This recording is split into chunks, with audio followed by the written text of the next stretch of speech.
No guys, kukwento ko lang sa inyo kung ba't ako napunta rin sa RR. Kasi di ba sa Riyadh ako, ah, pilitan ako maghanap ng ibang amo. Kasi 2 buwan ako hindi pinasahod ng aking amo. Siyempre 2 buwan, na-stress ako. Malaki yung nangyari sa buhay ko sa pagka-stress ko sa 2 buwan ko ng sweldo.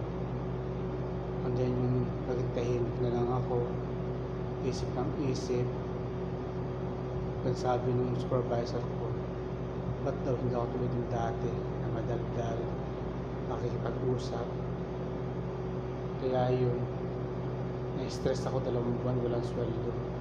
Hindi ako nakapadala ng pera sa Pilipinas sa pamilya ko. Kahit yung anak ko nag-aaral ng pulis, akala ko hindi ko ma-enroll.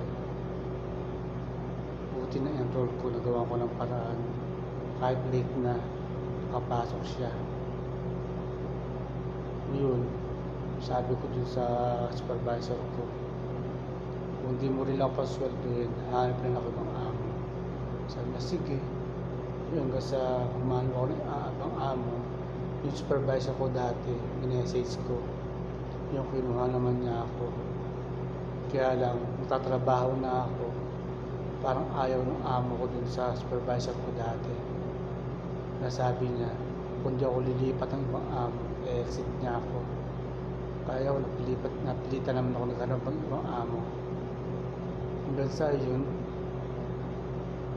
sinabi ko kay paring Otep Martinez yung problema ko. Hinanapan niya ako dito sa ng amo. Yun, papunta ako dito sa RR. Pumunta muna ako sa sub ko, hindi ko dala yung gamit ko. Pagkuha ko ng ticket, 12:30 yung alis ng bus. 11:30 na andun ako sa sub ko. Kailangan ko balikan yung gamit ko. Tapos pagbalik ko, launa na, kasi traffic. Yun, nag-change ako ng oras, 3:30. Pagpunta ko naman dun sa gate, kailangan pala alas 3, andun na. 3:30 ako pumunta, nakaalis na yung bus. Palit naman akong oras, alas 6, 6:30. Kaya sabi nung gwardiya, kailangan alas 6 na andun na ako. Kaya yun, alas 6 umalis yung 6:30 umalis yung bus. Dumating na ako dito sa RR na alas 11 na ng umaga. Kinaumagahan na. Kaya yun, andito ako sa RR ngayon. Ang problema dito, yung pesto pangit. Walang gaanong customer. Kaya yun, hindi ko rin alam kung masusunod yung usapan namin sa sweldo. Pero at least nakahanap na ako ng ibang amo. Kahit malayo sa Riyadh. Sa Riyadh, 12 years ako sa Riyadh. Wala ako napunta dito sa RR. Border ng Iraq at Saudi. Layo. Bayad ko sa Subco bus, 237.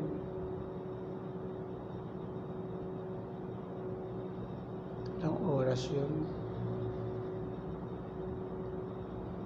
6, 7, 8, 9, 10, 11, 12, 1, 2, 3, 4, 5, 6, 7, 8, 9, 10, 11,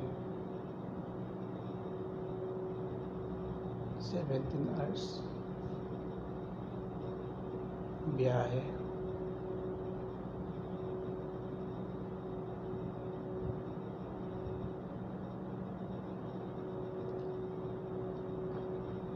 Kasi napilitan na ako mahanap ng amo.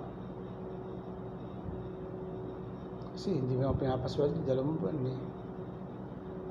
Walang gagastusin yung pamilya ko sa Pinas.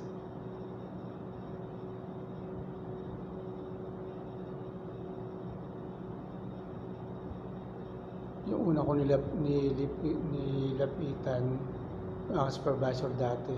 1 buwan naman ako doon. Kasi yung ayaw ng amo ko na doon, kasabi niya ako daw hahanap ng hanggang 5 araw. Exit niya ako, kaya ako napilitan maghanap ng ibang amo. Ito, nasa RR na ako. Dito sa bagong shop. Bagong pakipagsapalaran na naman.